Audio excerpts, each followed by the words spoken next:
So, good day to everyone. Since we can't go out to other establishments or to other group of people to have our lecture regarding cancer, we will do it online. Okay po ba yun? Okay. So, we're going to have it online discussion through, like what we call it, webinar on the other terms. So, while I'm having my discussion, you need to follow me and everything is on my slides. So just read and I will going to further explain what I am placed in my slides. To define what is cancer, cancer is a type of tumor which becomes progressively invasive. This tumor can transfer from one region of your body to another region of your body, and it can destroy cells. It can be also benign or malignant. Meron yung sinabi natin kanina that there are two types of cancer. So the first one is the benign. Let me read the definition of benign. Benign refers to a condition of tumor or growth that is not cancerous. This means that it does not spread to other parts of the body. It does not invade other tissue. So, meaning benign cancer is harmless. It does not penetrate the tissue. It does not metastasize to the other parts or the other organ of the body.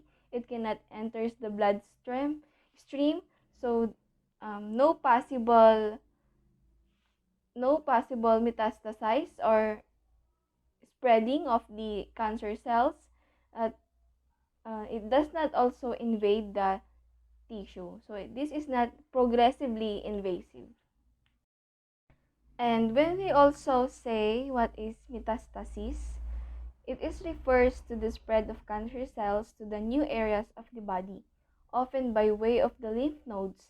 A metastatic cancer or tumor is one that has spread from the primary site of a region or where it started into different areas of the body. So when we say metastasis, from the word metastasis, it is metastasized or it is being transferred from the area where it grown or to the other parts of the body. Let's say, for example, if you have breast cancer and if it is metastatic type of cancer, it will spread throughout your lungs and going to the other parts of your body. That is metastasis cancer. It can be also a fetal or it's very harder. We tend to fight harder and hold on. And please take a look for my illustration. So on the right side, we have the growth and division of the cells. And in the left side, we have dying cells. Two things can happen. If this dividing cell can be upgraded, and this dying cell will be downregulated. Cell death will be decreased and this growth will be increased. Then these healthy cells will become cancerous. So two things can happen actually. If these dividing cells either upgraded or downregulated, cell death will be decreased and this growth will be also increased so that healthy cells will become cancer. There are also checkpoints between these segments. So the checkpoint between G1 and S, checkpoint between G2 and anaphase, checkpoint between S and G2, checkpoint between the metaphase and anaphase. So these checkpoints that are present in the different barriers from one place to another phase in cell cycle, this checkpoint ensures proper growth of cells and cell division. If this checkpoint failed to control the division, it will lead to rapid growth of cancer. So we are all familiar to the cell cycles that these checkpoints ensure the proper growth of the cells or in also the proper division of the cells. So if this checkpoint failed to do his or its function, the control on the division of the cell is we cannot control it anymore, but it will lead to rapid growth and cell division. We also have properties of cancer. First one is what we call immortality. Immortal cells, unlike the normal cells in our bodies, can grow forever. Cancer cell immortality leads to massive tumors, metastatic, spread, and potentially reemergence. Cancers become immortal by reversing the normal telomere, shortening process, and instead lengthen their telomeres. And the second one is what we call the rapid growth. Cancer is unchecked cell growth. Mutations in genes can cause cancer by accelerating cell division rates or inhibiting normal controls on the system, such as cell cycle arrest or programmed cell death. The third one is no contact inhibition. A hallmark of cancer cells is that they lack of cancer cell inhibition and instead become pushy, facilitating their spread. The third one is proliferation. This manifests altered expression and progression of activity of cell cycle related to proteins. And the last one is low nutrient and oxygen requirement. The progressive growth results in an ability of normal tissue blood vessels to oxygenate and provide nutritional support to tumor cells. And we also have the types of cancer. The first one is carcinoma, a type of a cell that make up the skin or the tissue lining organs such as the liver or kidneys. And the second one is sarcoma, is a type of cancer that starts in tissues like bone or muscle. The third, but not the least, is the lymphoma or the cancer of the blood. So let's also discuss what are the possible prevention or management to avoid cancer.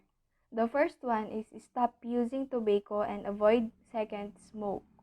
So as much as possible or as much as we can, never use or never smoke. Never use cigarettes because in cigarettes there are a lot of chemicals such as the nicotine and other forms of chemicals that made us or makes us susceptible to adapt cancer. And the second one is eat healthy and balanced diet. So we need also to have a healthy diet or a food that we're going to intake every day, to take every day, should be more healthy and can be there should be nutrients or the good nutrients that our body will going to absorb. The third one is keep healthy weight and stay active by getting at least 30 minutes of physical activities. So in every day we should have 30 minutes of having regular exercises such as walking, jogging, and doing household chores. And stay protected from the sun. So every time we go out or we go to the beach, we need to bring our own sunblock or we need to wear clothes that is very comfortable for us, that will cover our body to avoid exposing too much under the sun. And the last treatment or prevention is see your doctor regularly. So in every month or every other month, we need to visit or have check up to our physician. Or if you have something or something noticeable inside the body, such as tumors or pains, we need to consult our physician in order to know what is the diagnosis for us to be more prepared for the clinical trials. So, ayun po, I think that's the last part of my discussion regarding cancer, and thank you so much for sharing your time with me and for listening all to my discussions. I hope that you learned something important pertaining to cancer from me or from my slides. I may not discuss it very well, but at least I gave